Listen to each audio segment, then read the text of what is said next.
personnages se révèlent à eux-mêmes qu'en étant agissants. Mohamed Serraj, c'est le contraire de Frantz Fanon. Hamid Serraj. Oui, bien sûr, Dib, c'est le contraire de Fanon. Oui. Parce que chez Fanon, c'est la paysannerie qui ramène quasiment la conscience nationale dans les villes. Oui. Certes, oui. C'est ce qu'il dit. C'est ce qu'il exprime, tout à fait, oui. Alors que dans l'incendie, c'est Serraj qui est le citadin. Oui. Et qui va ramener la conscience au niveau de la paysannerie. D'abord, il la ramène au niveau de la ville. Ensuite, il va la ramener au niveau de Bliboublen et de la campagne environnante. Bon, Mohamed Serraj, tout le monde le sait aujourd'hui, c'est l'image d'un personnage réel qui s'appelle Mohamed Badzi et qui a été un pionnier dans la région de la création du Parti communiste algérien. Donc ça a été tout à fait un des premiers. Oui, oui. Et il y a dans ce travail de Dib, c'est comment la conscience va se construire et elle va, si Omar comprend Serraj mieux que tous les autres, c'est que chez Serraj, il y a un pas devant les autres. Oui. Il est déjà, lui, en avant-garde. Je vais me permettre que les téléspectateurs, il faut qu'ils me permettent. Parce que je risque d'oublier la phrase. Mais je vous en prie. Je pense qu'ils sont d'accord avec nous pour... Ce que dit, et ce qu'on peut expliquer Mohamed Dib, c'est ce qu'il lui dit lui-même. Rien n'existe qu'en marche.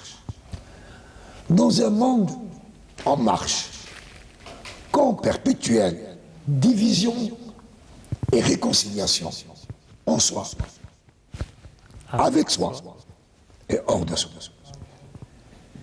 Voilà pourquoi l'année 2019 et 2020, en plein bouleversement de l'Algérie, j'ai eu besoin d'aller voir Mohamed Dib. Parce que Mohamed Dib me donne cette loi de la dialectique qui est en œuvre dans son travail littéraire pour que je puisse regarder ce qui, dans le présent,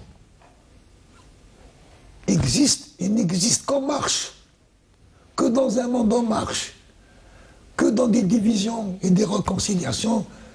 C'est comme par hasard, et c'était le moment où, dans mon séminaire de philosophie, j'enseignais la dialectique.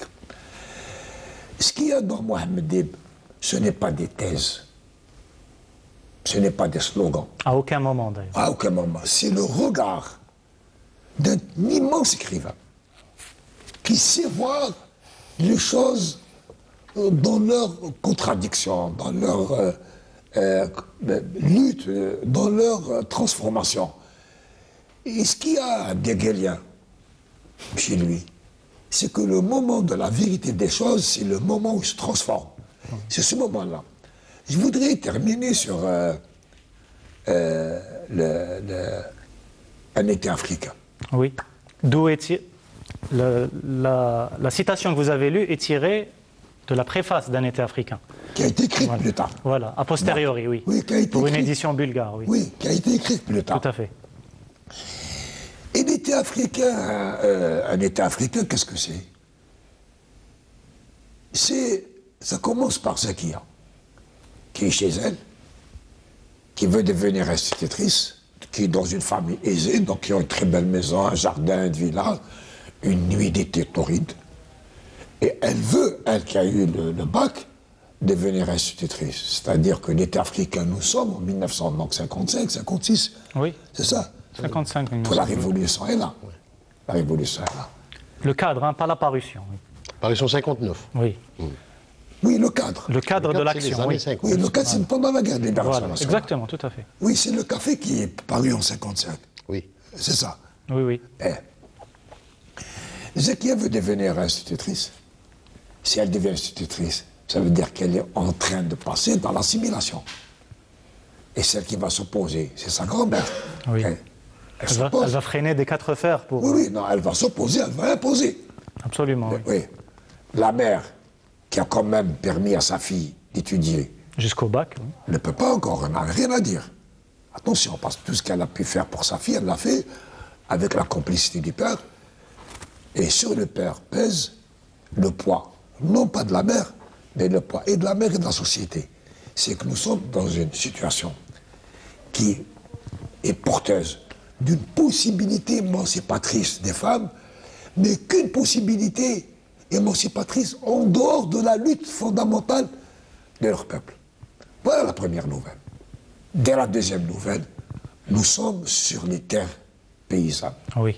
C'est cet ensemble de nouvelles qui font que chaque paysan, Hassan, tu as raison de le rappeler, est une poudrière. Et l'étincelle arrive. Et ce n'est pas, l'étincelle n'arrive pas toute seule.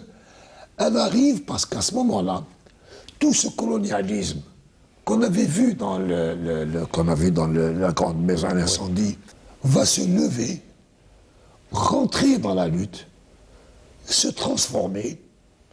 Et cette terre qui est brûlée par le soleil, cette terre qui est aride, cette terre où l'homme, pour vivre, doit se battre contre lui-même. Oui, et contre les conditions. Oui, contre ces conditions.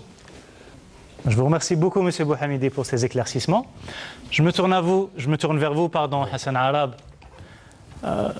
Vous avez cité tout à l'heure hors antenne qu'il y avait un fil conducteur, un lien commun entre tous les personnages de la trilogie et du recueil de nouvelles.